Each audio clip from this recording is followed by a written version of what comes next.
Tuesday. Yeah. Yes.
Yup. Yo. Back in the building. Got my dog back. Got my partner in crime back. We back. What's good, man? Welcome back, everybody. Another episode of Man to Man Pod. It's 29th, July 29th already, man. Thursday. Uh-oh. Get that on accident. My bad. We're about to be in August already, man. Dog AB fresh off his birthday. Yeah. Back on the show with us, man. How you feeling, man? Man, feeling good, man. Feeling good. Good to be back, man, with the family, man. Talk some shit today. Talk some football, some Olympics. But good to be back. Yeah, man. A lot going on. Obviously, we got the Tokyo Olympics going on. Also got NFL training camp fully underway. The whole story of the offseason, and we haven't talked about it much on here because shit wasn't really much to talk about, really. So, yeah. With A-Rod, people I felt were fishing for stories, and at one point I thought he was going to retire. At one point, you always said I think that he was too competitive and he would always play. Yeah. And I think the consensus was kind of like, okay, now it's looking like he's going to be a Green Bay Packer. So we know that's the case going forward, at least for this year. He had a very candid press conference yesterday. Did you get a chance to check that out? Yeah, I did, man. I did, and I thought it was a refreshing moment, man, just to be able to see. And I'm pretty sure it's a lot of. Well, hold on, let me phrase this right. It was refreshing to see MVP of the league come out publicly and defend his peers, his teammates, his brothers. You know what I'm saying? And he didn't hold back. You know what I mean? And I think he did it. He did it in a good way where he wasn't.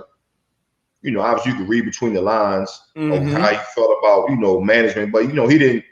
He could have really threw him under the bus. Yeah, run over him, put it in reverse. But I think he did it in a great way where he was just going to bat for his his former teammates and just kind of what I think what a lot of players that's played significant time in the league, they see what goes on. You have great players that's good for the locker room, that's great in the community, and still have the ability in the organization just do them wrong.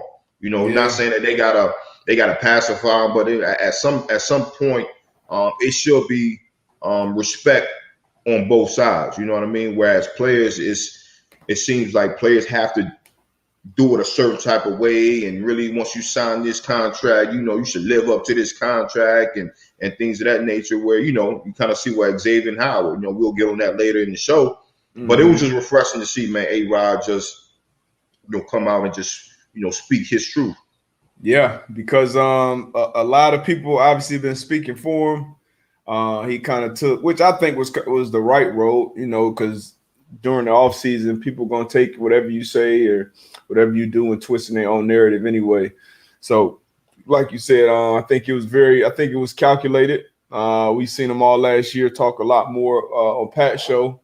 Yeah, they were doing the Aaron Rodgers Tuesday, so you kind of felt like you got to behind the curtain know him a little more. And I don't know. It was interesting though. Like you said, he definitely the part that stood out to me was when he talked about guys by name, who they let go, like the Jordan Nelsons, Casey Haywards, C. Wood, yeah, James Jones, just a bunch of players that he went and named. That stood out to me a lot, and how he kind of talked about, how you can't really put a number on what certain guys bring to a locker room. And I think a lot of people in those front offices and the management and the personnel decisions, I mean, those are things, honestly, they can't really know. They can know it to an extent from the outside, but if you're in that locker room on those practice fields, obviously game the things. I think you named Pep as well, Julius Peppers. Like, it's just certain things that certain guys bring to a locker room. That's something that analytics not going to detect. You know what I'm saying?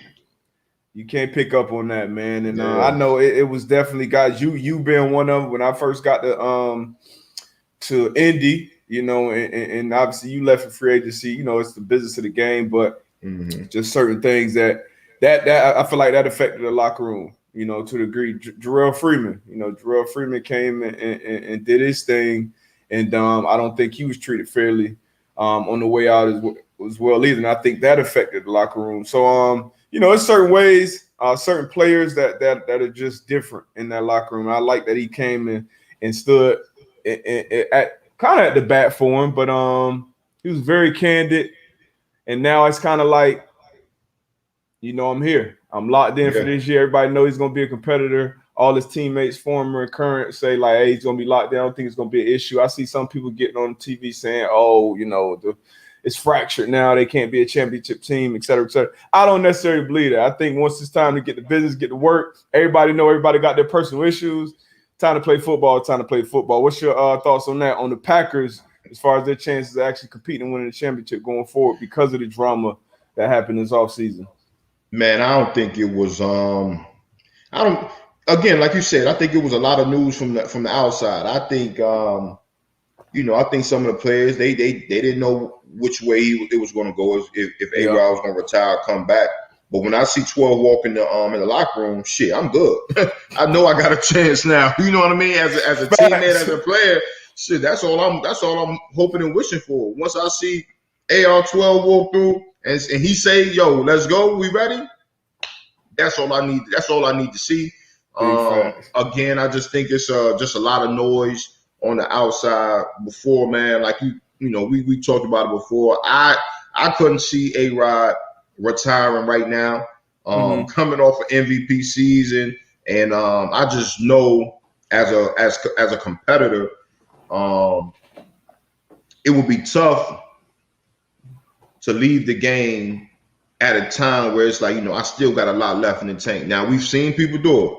Calvin Johnson, Barry Sanders, but I couldn't see him at this point in time just walking away. I think what he did, like he said, for his mentally, for him, stepping away, not going to OTAs, not being in that building, man. I know that does something. He said it did wonders for him. And I think, that's for everybody. Everybody, got to reset. And it's important too. I think it's an important lesson here because I think any player I heard, I believe it was Big Swagoo Spears on our ESPN this morning. He said, man, if you play in the NFL for 5 or more years, you've experienced, other players being let go who you feel like shouldn't be let go, et cetera, et cetera.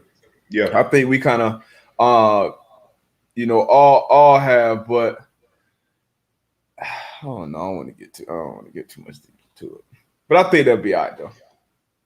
Yeah, now they definitely be. So let's fast forward. So the GM, we should have. Yeah, now you got me thinking like, what was D-Bud about to say? But I come back. I'll probably circle back to it. So the GM is on. Then he had a press conference this morning. And they asked about the Randall. Gunter Kuss or Murphy? I think it was Gunter Kuss. I think it was. Somebody said, Dave K. So he was on this morning. They were talking about the Randall Cobb and was like, was the Randall Cobb, a situation to make Aaron happy?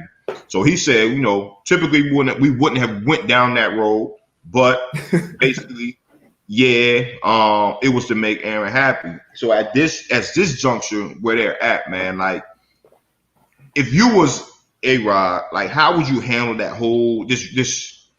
And he said it in the press conference, like, the relationship, it's a professional relationship now. As far as with the gym? Yeah, well, yeah. We're with the gym. So how would you handle that? You know what I mean? And then do you think that he has positioned himself where he will be in those talks as far as, free agency and things of that nature, which he was kind of talking about, where that's what he thought he should be, being that he's been there for so long. And I think he should be too. And I think that should go. It's just kind of one of the issues that Russell Wilson had out in Seattle. Him not having input on the personnel.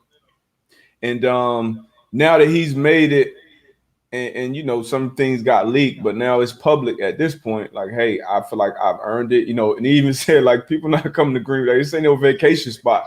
Like, people come to Green Bay to play, play with me. They think they can win a championship, which is very true. A bunch of players in free agency come up, like Green Bay is not, on that list unless you're at a point where you're trying to go win a championship. Not a destination list. It's not a destination place. So, yeah, so I mean, he was definitely on point about that. But I think, a lot of people in the building, it's just professional relationships, and I think it's just what it's going to be going forward. They've made their concessions to keep him in the building, which they kind of had to. A lot of people feel like, it was much to do about nothing, but I think Aaron Rodgers made his point. I think he made it clear, and not only for him, but hopefully other teams and organizations are watching. And honestly, even other quarterbacks, because he said, but every quarterback, this affects how he's able to do his job. Yeah, but every quarterback, the second best receiver that was in camp without hollering at me like that. Every quarterback's not going to be able to get that done, though. Obviously, you're going to have to put some work. You're going to have to put some time in. A lot of work and time. Yeah. But but I do agree with what you're saying, though. Obviously, if you see me as a quarterback and like quarterback of the future of this franchise, I don't need a whole bunch of say so, but then I will at least respect you to be like, what you think about X, Y, and Z as far as receiver wise, because like you said, like this man's gonna make my job a little easier. You know what I mean? So I definitely. Nobody knows those guys like the quarterback. Like a quarterback, yeah. You know what I mean? Nobody knows those, like, even with like you've been a safety, free safety majority of your career. Like you know your corners. Like you practice with them every day. You know your strengths. You know your weaknesses. You can know why they maybe don't match up with a certain guy well, or why a certain quarterback can get. It's just certain things that you know about your teammates that others don't know. So I think for GMs, for decision makers, that should go beyond even the quarterback. You know what I mean? Some of these players, you may have been in a division with a guy for 3-4 years and competing. So I want AB's input on this quarterback that we may be potentially signing, or this wide receiver, this tight end. So I think, but as we know, it's an ego thing. For those guys up in the end, it's the ego. Obviously quarterbacks have egos as well. Coaches, all those people in those positions have egos. So I think those need to be worked with, first and foremost in the successful organizations.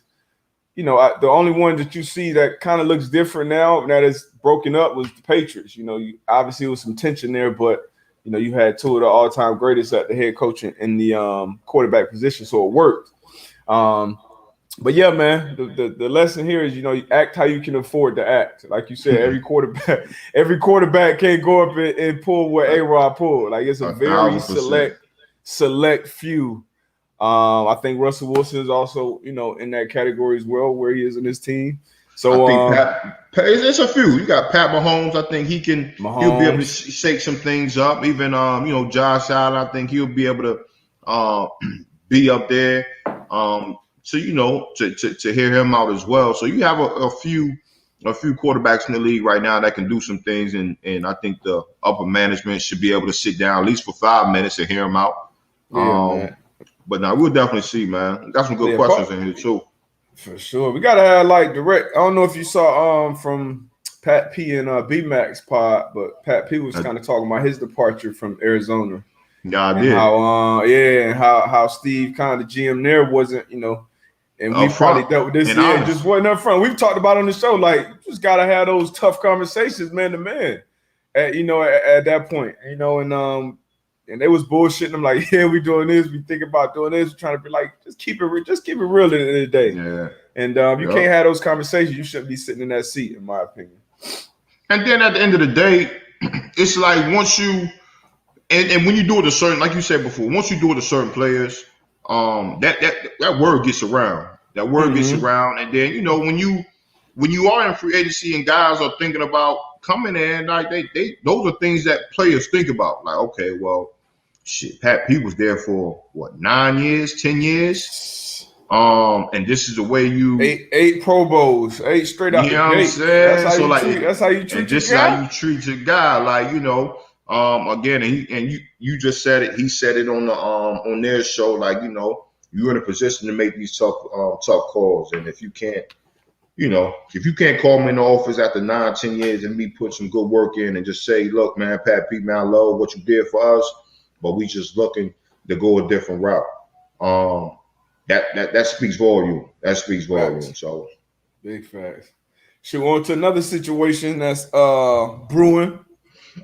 Man-to-Man Pod alum. We actually picked him to win the Defensive Player of the Year after this past season. So he had a phenomenal year, double-digit interception, and he officially requested, 10 of them things, which is very, very impressive. He was locking up outside of that as well. But a part of his official trade request, he said he didn't feel respected or valued by the Dolphins. Obviously they made him the highest paid corner a few years ago. Up until this point, the last 2 years he's had great years, so he feel like he has outperformed that contract. But one of the things that was telling that kind of stood out to me was him saying he didn't necessarily understand the contract fully. And we know that's the case for a lot of young players. Yeah. And that's on the agent, the guy that you're paying or the girl that you're paying, the woman that you're paying, to make those things plain and understandable for you. Obviously, his previous agent did do a good job of that. And it's kind of like, I want to say it was the same agent and the same team. Similar situation happened with Jarvis Landry before he was dealt to the Browns. So this has kind of happened with the Dolphins before. But tough situation now for the Dolphins. And now he's officially requested a trade, but he is in camp. He's still practicing, conducting himself like a pro. What's your thoughts on this situation with X? I mean, the most glaring thing, like you just mentioned, was that he didn't understand his contract. So that was something that stood out to me, jumped out to me. Like the agent, he would have been fired. Like, you know what I mean? As far as when it got to the point where, I'm starting to ask that questions. One has been fired too. Oh yeah, so that was the most interesting thing, or the least to say that I heard from X. But then again, I think a lot of times, players feel this way. Like, I don't care what it is. Like, if I signed and you hear, from you sign this contract, play it out. Nah, that's not how the job goes. If I sign this contract, obviously I'm gonna play a year, but 2 years in, if I'm doing things that, that I can look on the paper and say, look, I'm outplaying this. Look, we need to come talk again. Like that's just the way it is. Because if I'm not living up to what this contract that I signed, you gonna sit me down and tell me, you need to take a pay cut. Kyle Van Noy. Yeah, you need to take a pay cut, or we got to get you out of here. So, hopefully he'll get to a situation, to a place that he feels respected, he feels valued. But we'll have to see, wait and see. Yeah, yep.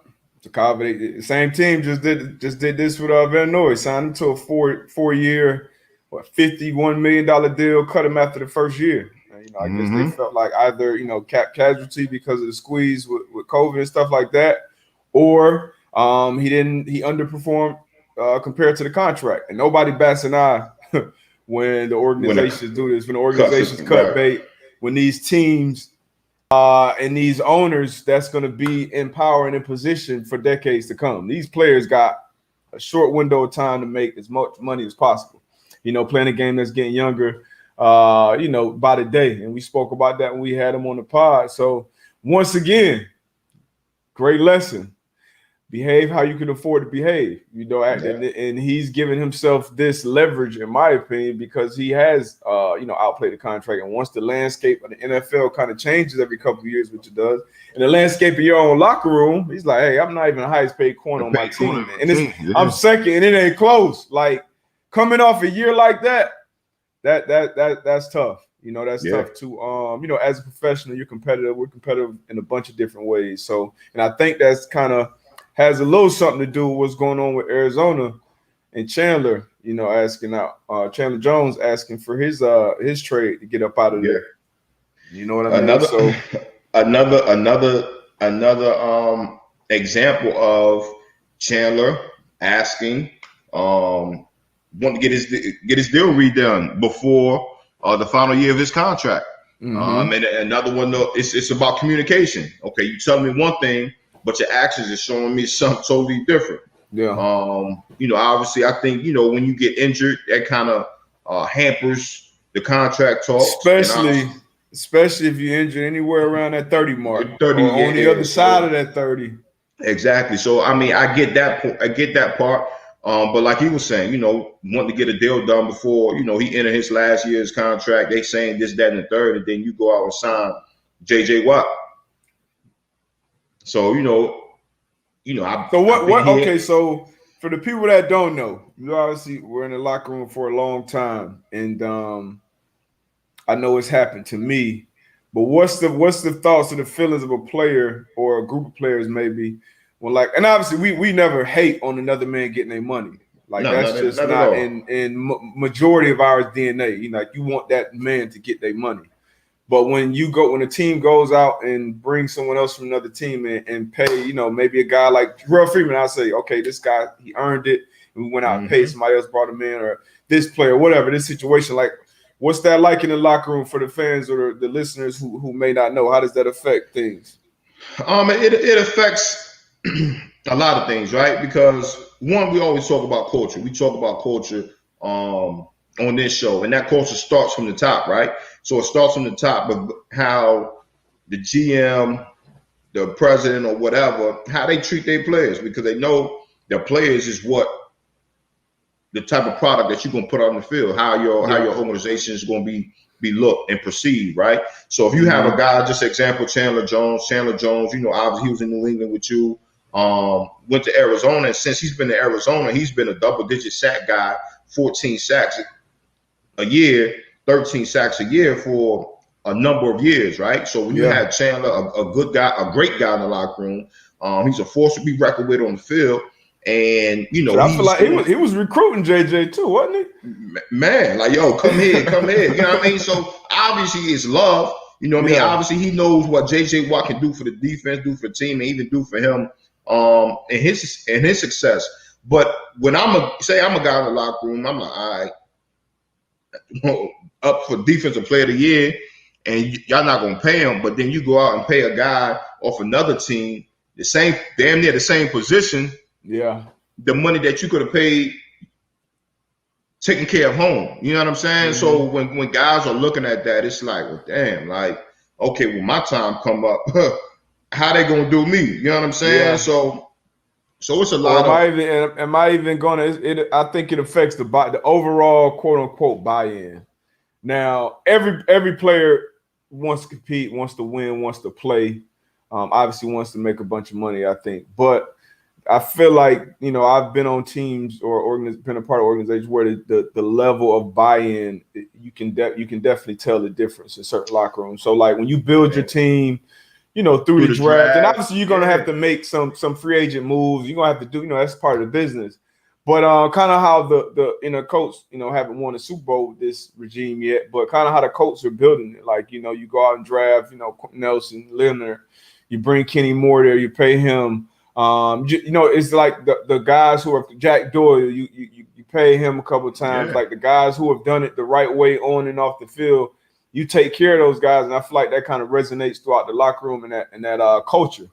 It does, because then if you're in the locker room, it's like, yo, if I go out here and perform, if if I'm a good guy in the locker room, a great guy in the locker room, look, I'm gonna get rewarded for that. So guys see that. You know what I'm saying? Yeah. But man, it's tough, man. It's tough. It's tough.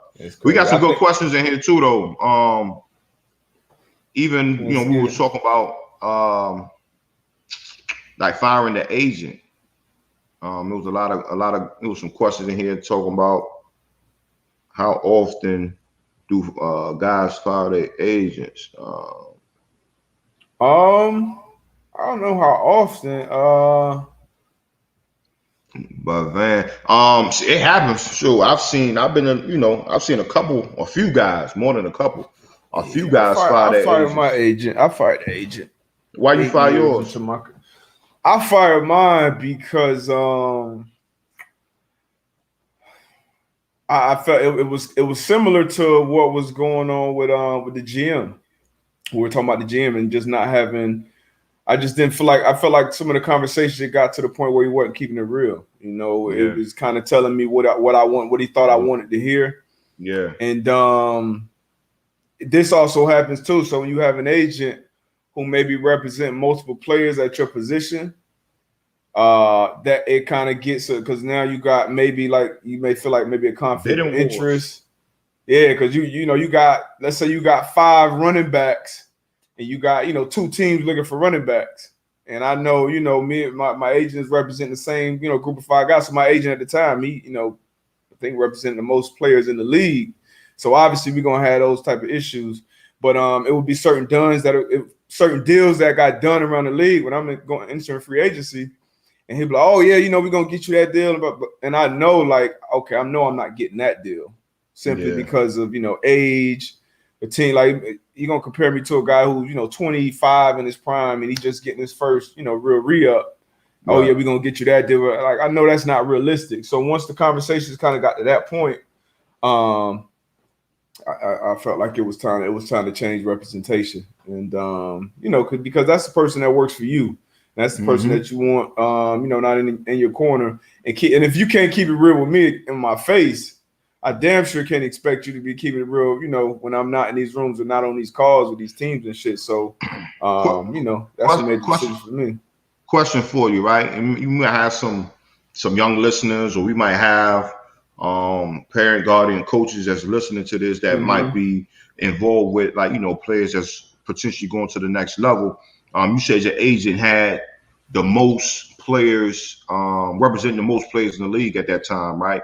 So going back, knowing what you know now, would you have went with that same agent, or would you have went with like a smaller agent that had some type of like notoriety of doing good stuff, or would you still have went that same route, knowing that you could kind of come into these situations where, okay, shoot, when it's my time, I might even be going up against another guy that my agent represents. So I don't know how much.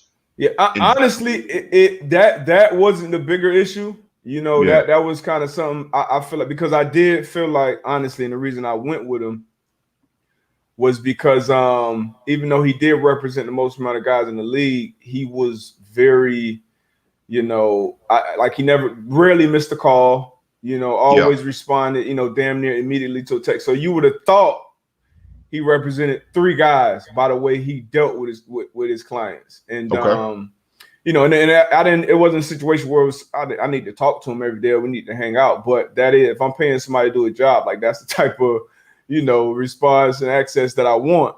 And I felt like him and his team did do their due diligence in the work. But like I said, I felt like it got to a point where he was just trying to maybe balance too much. So I would kind of, ideally, I would tell people, just,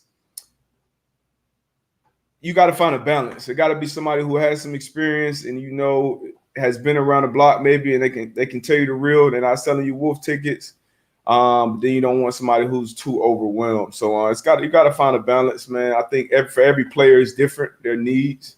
And I had an agent tell me, like, hey, I'm not going to be available to you at midnight. Like, you're not gonna be able to hit me in the middle of the night or hit me to get in the club at this time. Like, that's not the type of business I run. So I knew that wasn't for me. You know what I mean? So it's different. Sometimes location matters.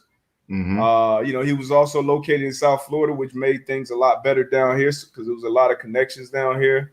So it's a lot of things that factor in. He was good with the family, and so was my second agent that I hired. So it's a lot of things, you know, that factor in for different players. So you gotta really do what works for you, but most importantly, you gotta have somebody who's gonna keep it real with you, gonna keep it 100 with you. And you can I feel like you can kind of tell that more times than not out of the gate. But you know, for my situation, it switched up later, so you know, I had to switch up. Yeah. No. No, that's what's up. That's what's up. That's good insight. Great Yeah, insight. and for more insight with agents and all this, we actually had AB's agent, Adisa Bakari, on here a while back on an episode, but it was a great episode and gave insight on a lot of different things. He reps Steph Diggs and Lev Bell and a lot of other guys too. So definitely tap in to that episode if you got questions like this. For sure, for sure. We got Nakiba Walker in here also, who's an agent. Y'all tap in. If you've been following the show and you know see her in the comments, obviously she know what the hell she talking about. Yeah. But yeah, man, that was important, man. I think that should be a conversation with the X. Hopefully, that's a conversation that comes out with the Xavier Howard situation because a lot of guys ain't asking them questions. We keeping it honest, like when it comes to money. Because I mean, we hire you for a reason. You know what I'm saying? Like if that was the case, shit, I wouldn't have hired an agent. I would have done it myself. You know what I mean? So shit, like we hire you for this, for that expertise. 2-3%. Right. We hire you for this exact reason. You know, hey, I'm coming to your office, and that's one thing I appreciate about Adisa. Going through the contract talks. Hey, come to my office, man. This is what it is. Like, boom, this is good. This is what I think is good. I don't think this is good.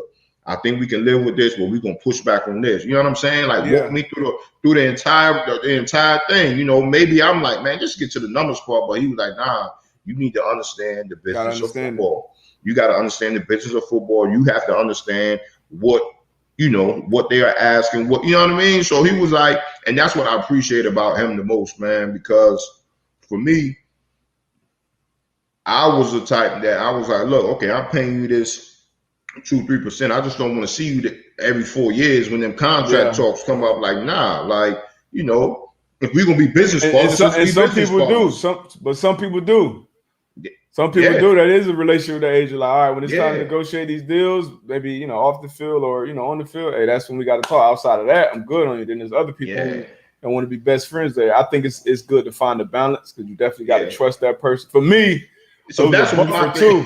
My mom, like, if I was asking the question, my mom was gonna be asking the question. So just as accessible that you had to be to me, you had to be with my mom and dad. And she a lot of times had better questions than I did because my mom don't really trust nobody, really. Like, and which is, you know, that's just kind of how she raised us, like, you know. But yeah, definitely always interesting comments around that.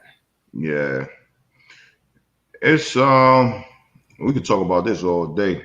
But once you put that's the tough part. You put that money in front of a 25, 26-year-old, and you know you got an agent who don't care how educated you are. All it because a lot of these agents care about how their deals are gonna look on TV. You look on TV, right? You know what I mean? Like, okay, hey, so whatever. 5 year, $100 million. 5 year, $100 million. Oh shit, he's the highest paid corner in the league, you know, average per year salary. But that's what they care about because when they go in the Panthers, they go and recruit their next athlete. They can say, hey, I got, you know, 3 guys. But then you go in the details of these contracts, and it's kind of looking funny. And that's kind of what happened, and what looks like happened with the X situation. But it happens a lot more. But when that money right, when those numbers look right, and that money coming in, a lot of these young players, they're not tripping at all. To be real, and that's, you know, that's negligent in my opinion. But yeah, man, good convo. I'm gonna take my little break real quick. Take a little party break. You can come back, whatever you want to talk about. Any brands or something you want to put up questions? Might take some questions. Yeah, I'm gonna take some questions. Take some questions. Y'all shoot them in here. Y'all shoot some questions. As always, man, we got that underdog fantasy.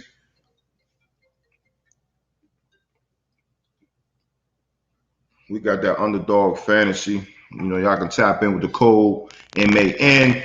Obviously, get that extra $25 in first year. Sign up. We got some special things coming up. Your mic getting staticky, bro. Oh, I got it.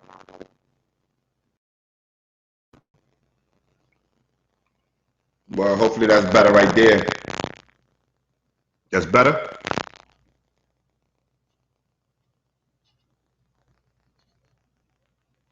Still got the echo.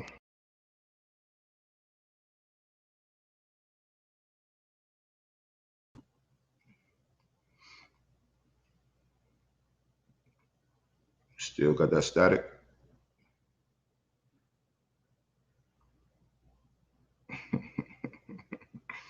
That boy Van don't stop.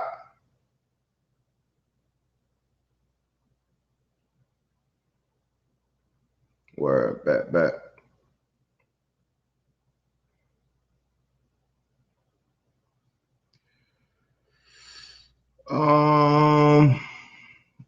Monet, like a new name right there. How do you know when you've outperformed your contract? So for one, again, that's where you and your agent sit down, and obviously, you just know, when you playing. So say with X, you know, he had 10 picks, right? So that year he had the most picks in the league. Like D-Bus said, I thought, you know, we both thought he was going to be the defense player of the year. It's just tough to come across 10 picks as a DB. But then as you see other corners, other guys that's playing in the same position that signing new contract deals, and they're signing a contract deal that's bigger and better than yours, hey, like that contract that I signed for, I outperformed that. So it's time for us to sit down at the table again. Like, it doesn't have to be a drastic change, but some numbers have to change. So just based off your play and what other guys sign, obviously the needle's gonna move every year. You know, you have TV deals, you know, you just have different things that happen. So again, you know, you just know when you outperform your contract.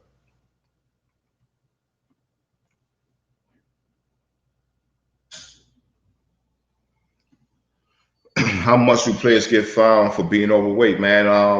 So obviously it's different in different organizations. You know, I've been in organizations where they didn't fine you for being overweight. It was one of them things that you know, coach was like, man, I'm not into taking your money. Like, if you're not serious about your craft, then it's going to show one way or another.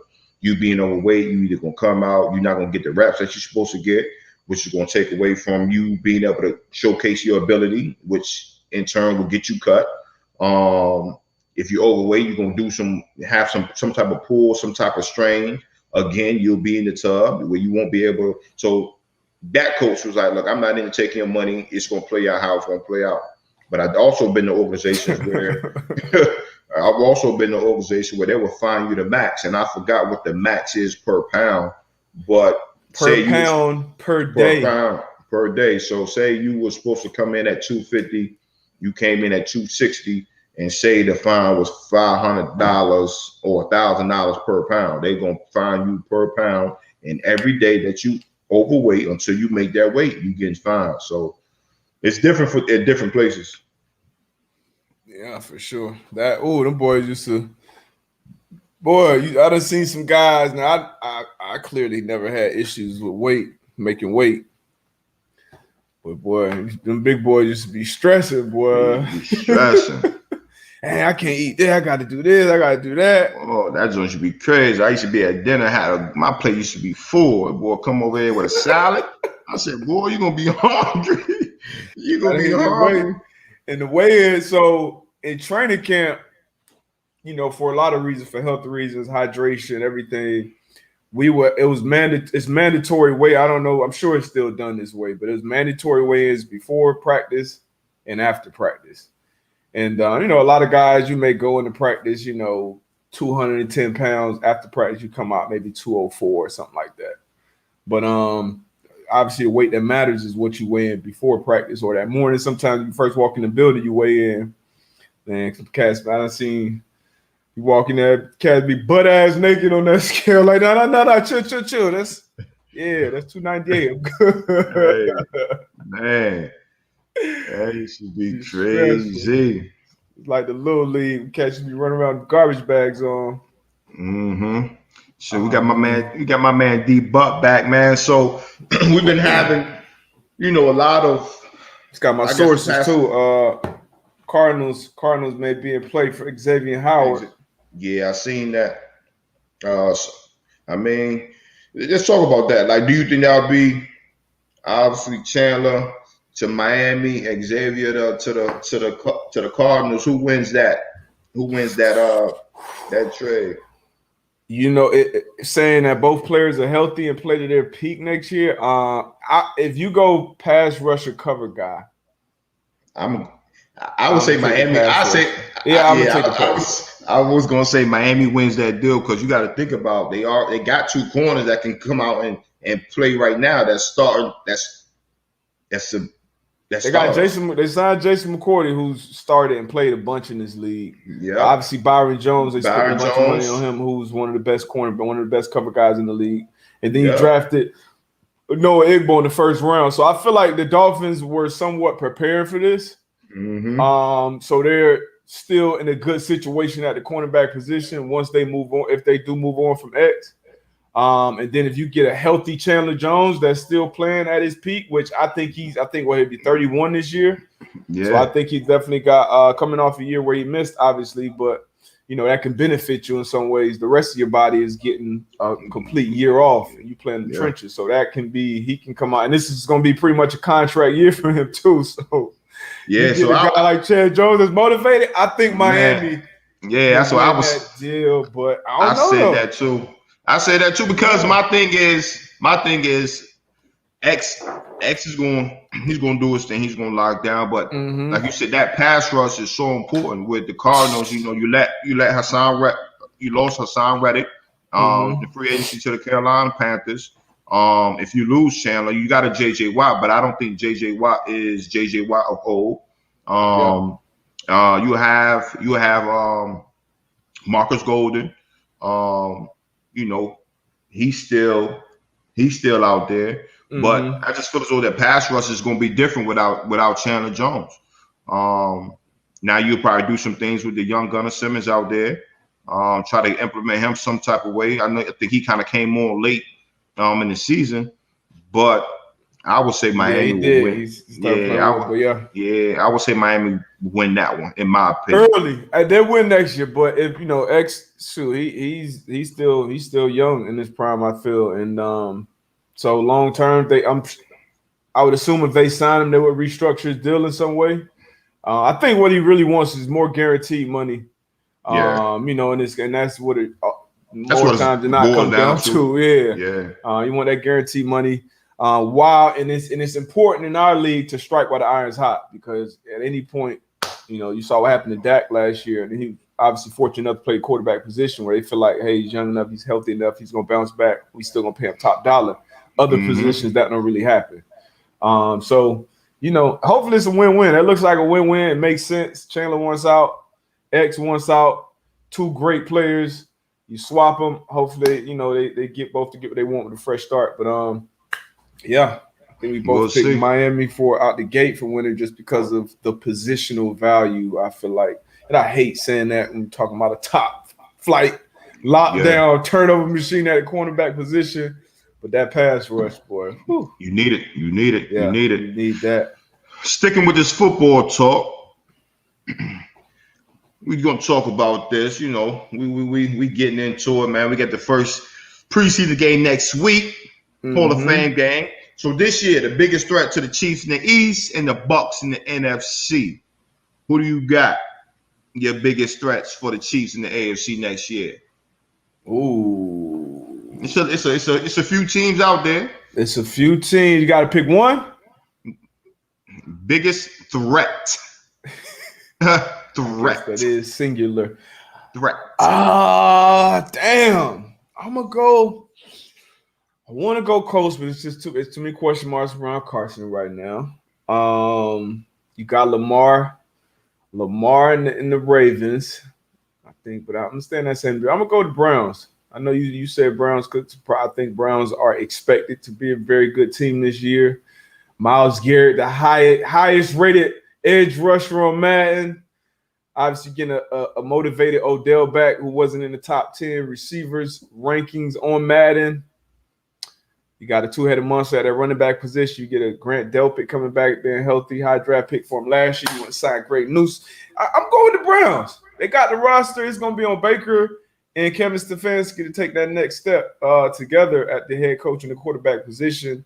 And I think they can. So I'm going to go with the Cleveland Browns right now, being the biggest threat in the AFC for the Chiefs. Who you got? That's a good pick, man. I still do think that it'll be a surprise if they go to the bowl. The roster looks good. But I'm gonna go with the Bills, man. I think they took a huge jump last year. Josh Allen, man, Stephon Diggs, you got Beasley. I think that offense will take another step this year. And then with the defense, man, I think the defense is always gonna be solid. You got some playmakers on that side, man. So I'm gonna pick the Bills as the biggest threat. I love my Colts. Bills Mafia. But I'm gonna go with the Bills. I'm gonna go with the Bills in the AFC, giving the Chiefs the biggest threats. Okay. Now why are we on the Bills? And we talked about team and I know we personally don't have experience with the COVID and everything that's going on in locker rooms now. But do you think potentially what's been going on with Bills around the COVID and the vaccines and stuff, do you think that could affect, their team, the camaraderie or the whatever, like that continuity in that locker room? You've been in locker room, I've been in locker room, and a lot of times, man, a lot of the uproar that's outside in the real world, most of the time is not the same in the locker room, right? So I think most of the time guys respect the decisions that guys make. So, it's been a lot of back and forth as far as vaccinated and unvaccinated players in the locker room in the league, right? I know it's a huge topic. But I think for the most part, guys are going to respect pro-choice. You have a decision. You have your opinion on what you believe in, and I think guys are going to, for the most part, respect that. Now, as we get into the year, if we find out that games are being forfeited or whatever the case may be, it's a lot of ifs, it's a lot of maybes right now. And obviously, when it's when you start dealing with and messing with people's money, now those situations makes it a little different. Friction. Yeah, it can cause a little friction. I honestly don't anticipate that. I asked you that question, but my thoughts on it, I think the Bills will be fine. They've had some spats on Twitter and things like that, but like you said, they took steps. You can kind of see behind the curtain. You've seen them practice at times together. You've heard them talk. I think they'll be fine going forward, 100% fine. And I think the quarterbacks, you got that static again.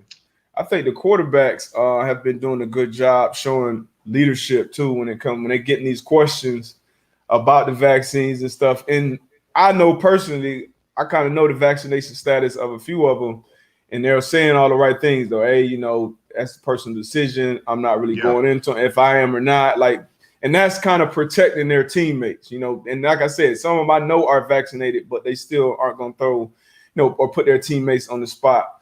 So I think that's important, and it's been good to see. And at the end of the day, 95+% of the NFL probably going to be vaccinated come season time because of the the pressure that's been applied. And that's the case probably around the country, honestly, in most jobs, day by day, week by week, you'll see more people, more places mandating it. When you make somebody choose between their livelihood or getting a shot, most people are going to choose getting that shot. And if you're okay with that, that's cool. Me personally, I don't think it's right, but It is what it is at this point. But onto the NFC. Biggest threat to the Bucs. Bucs brought everybody back, including the GOAT at quarterback, all three coordinators, head coach, the equipment guys, athletic training staff, everybody, cafeteria guy, everybody's back with the Bucs, man. Who's the biggest threat over there? The biggest threat to the Bucs this year, I will go with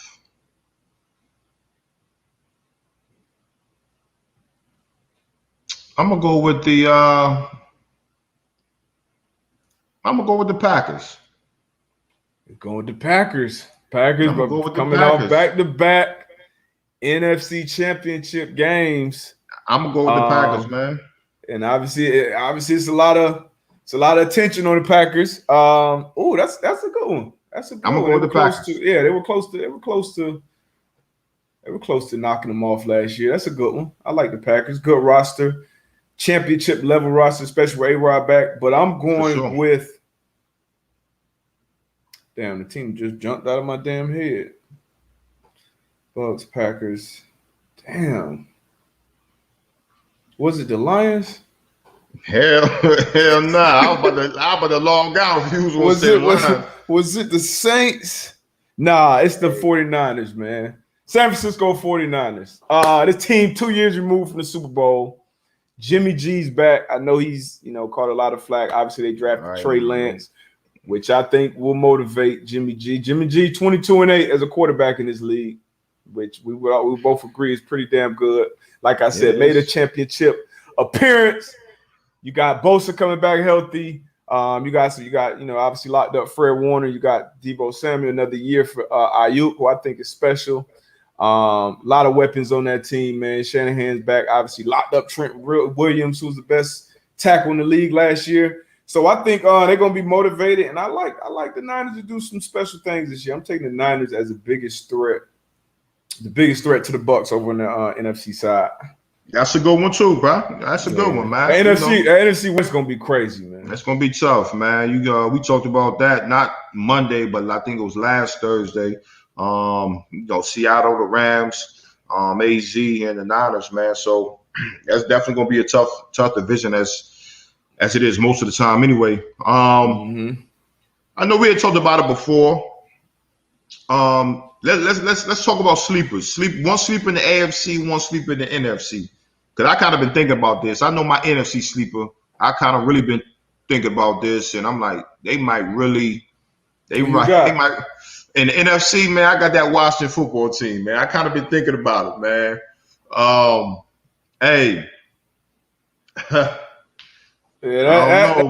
That's a sleeper for real. You bite that bet if you want to. That Washington football team, that defense gonna be special.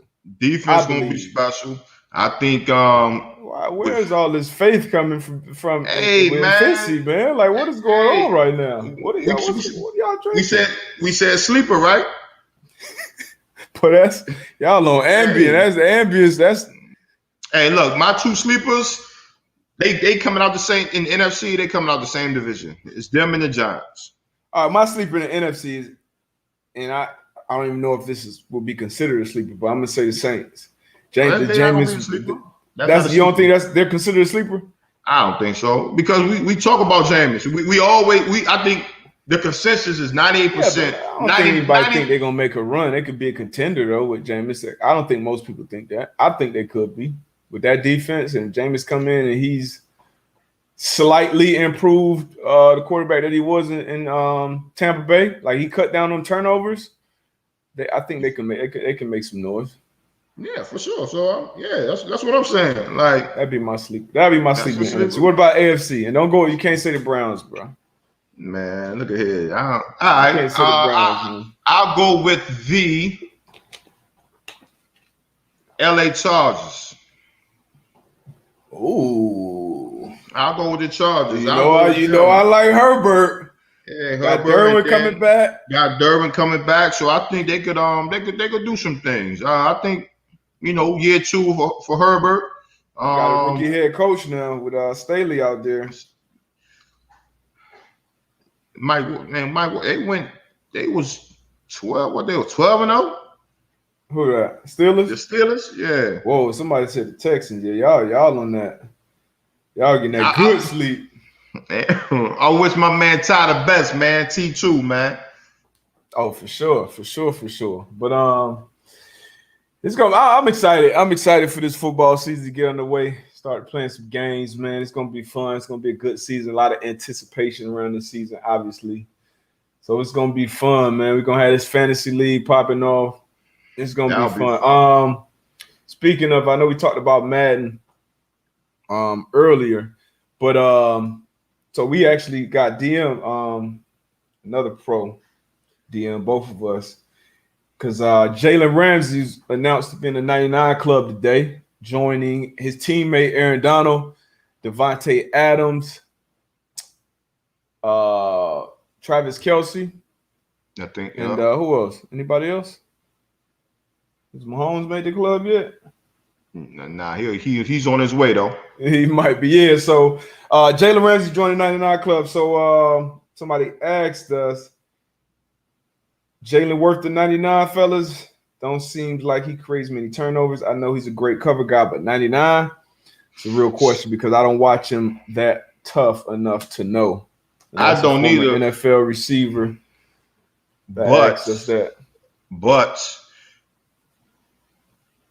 just and that's the tough thing about being a corner, right? So because his stats don't show it, I think he impacts the game. And that's why he asked, because you can't. Yeah, he impacts the game in a major way. Now, why doesn't he get a lot of interceptions? Because quarterbacks know if I throw it this way, shit might be going the other way. You know what I mean? Yeah. So I think if it was, I would say it's probably three corners who could be deserving of that 99. If you're going to give a corner 99 going into the season, it should have been X Howard. It should have been X, but that's what I'm saying. We just talked about this. But we know video game ratings and that shit changed. But in my opinion, I feel like Howard should have went into this season as the highest rated cornerback. But are you mad that Jalen Ramsey got it? I ain't mad. Do I think he's deserving of the 99? I would say no because of the reason. Number one, I just stated. But I do think he is a great cornerback. He does a lot for that defense. He goes inside. He goes outside. He can play man by himself, no help. He can play zone. He can come up and be physical and tackle the run game. So I'm not mad at it. At a very high. I'm not mad at it. But like I said, I think X should have been higher coming into the season, in my opinion. And then if you look at the running back, they put a top 10 out, and C-Mac is on top of that. Christian McCaffrey. I don't think he should have been the highest rated running back coming into this league. I mean, coming into this year. We know what he's done, but I don't think he should have been over Derrick Henry. Nah, he definitely shouldn't have. Or Chubb or Cook. I'll put him 90, 94, 95 maybe. I wouldn't have him over AK. Yeah, just because, in this league, it's what have you done for me lately? And you got to prove it every year again. So I can't just think like, okay, C-Mac steps back on the field. He's instantly the best running back in it. And I just can't see that. But the Madden 22 top running back rankings 1 through 10. We got Christian McCaffrey at the top, 97. Derrick Henry, 96. Nick Chubb, 96. Dalvin Cook, 95. Alvin Kamara, 94. Which Jones is this? That's Aaron. Aaron Jones, 91. Yeah. Saquon Barkley, 90. Josh Jacobs, 89. Zeke, 88. And then Joe Mixon at 88. So anybody missing from that list? Your opinion? Or you think that's a pretty good list? I think so. I think it's a good list. I think they could switch them around a little bit, the rankings or whatever. But I think it's a good list as far as top 10 running backs in the league at this moment in time. Yeah, good list, man. I always love Madden in the conversation they bring. I've been in the 99 club, by the way, since 2009. As soon as I logged into Madden, I saw D-Butt on there, 99. What was your highest rating?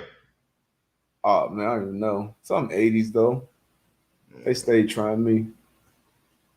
I think I had probably like a couple years in the low 90s. I think so, in the low 90s. I'm in the low 90s, like the thing I like 90, about Madden though, for the last few years, your ratings adjust as the season goes on. So if you're having a good season, the shit starts to go up. So I think that's good. But yeah, Madden ratings, definitely talked about. They were talked about, when I was in the locker room. So they are important to an extent, but they can change. And it's always going to be debates about it. But yeah, man, I think it's a good list. Like I said, I think Derrick Henry should have undoubtedly been the highest. For sure. Into this league, though. For sure. We'll be remiss, man, if we don't talk about this before we get out of here, man. Obviously, we know the Olympics is big right now. Got a lot of exceptional talent from the U.S. all across the world out there in Tokyo, man, going against each other, man, and doing some beautiful things, man. But obviously, a lot of talk around, like you said, the GOAT, Simone Biles, man. She withdrew from all individual and all around competition in Tokyo to focus on her mental well-being. Again, I think a lot of people talking about it, and I salute her. Just kind of talk about, and I think we fail to realize a lot of times, man, just the weight on some of these competitors' shoulders. You know what I mean? And especially for her being really like one of the top, not really, but probably the top athlete to go represent the U.S., man, and just what she has to deal with. Oh yeah, for sure. Obviously, the sexual assault, dealing with that, and kind of being the spokesperson about that. And I think she was the only survivor that was in this Olympics. In the Olympics, exactly, man. So it's a lot. It's a lot. I'm pretty sure that she's dealing with. So just for her to go to come out and say, look, I'm stepping away and I'm gonna let my teammates handle the rest of the way, man. I thought that was very, very, very, very strong moment for her. It's something she needed to do, man. So again, I salute Simone Biles, man. Just focusing on self, man. We got to do that more. You got to, man. Obviously, we have our different professions and everything like that, but gotta self-care, your mental wellness, your mental well-being. And this conversation is growing more and more, and I think we're all learning more and more about it. Even when we played, when I first came into the league compared to when I left the league, like the idea or the thoughts around concussions are completely different. That used to be kind of something that looked at as, are you tapping out for a concussion? Or you went and reported yourself to a doctor, you're not feeling right. Man, you better get your ass back out there, especially you talking about missing a following game. But then as, my career went on, as things changed, as people started to learn more about the brain and the injuries and, CTE and concussion, all this stuff, I think that narrative and the idea around it changed. And I think that's what we're seeing with, the mental health discussion overall. And obviously this impacts everybody, not just athletes, but these people. And I can imagine being in the spotlight like Simone Biles and what she has to deal with on a day-to-day basis. So salute to her, man, and everybody else that's dealing with and, battling these, their own personal issues. I think she also had something called the twisties too, which is kind of like a thing where kind of similar to the yips or something like that in different sports, kind of what you saw Fultz with his shot. Yeah. People get it in golf. And this is something that happens in gymnastics. So, I think we all just got to be more, we got to let people do it. And it's not, not obviously Simone is the face of it now, but this conversation will continue to grow. Yeah, for sure. Take care of your mentals, man. However, I ain't gonna say however you need to, but it's some ways you can do it better than others, man. But if you need to talk to somebody, please talk to somebody. For sure. And make sure you spell twisties right too. If you're gonna look it up on the internet, make sure you spell it right. I heard from Pat McAfee, like if you don't, and somebody put the correct spelling of twisties in there, because if you spell it the wrong way, some bad rabbit hole. So before we get up out of here, somebody please put it in here. I think it's the IE. All right, see, nobody don't want to put it in here, man. Y'all setting each other up. Okay, not Dave K said not with the Y. Wow. Sound like he got some experience with the twist. For sure. Right. Appreciate y'all, man. Okay, there we go. Twisties, not twisters. Appreciate y'all, man. Y'all know what to do. Go check out Pat's show. I will actually be in studio in Indy tomorrow. Okay. Y'all already Okay. know. Yes, sir. Be out. Be out. Bop, bop, bop, bop, bop.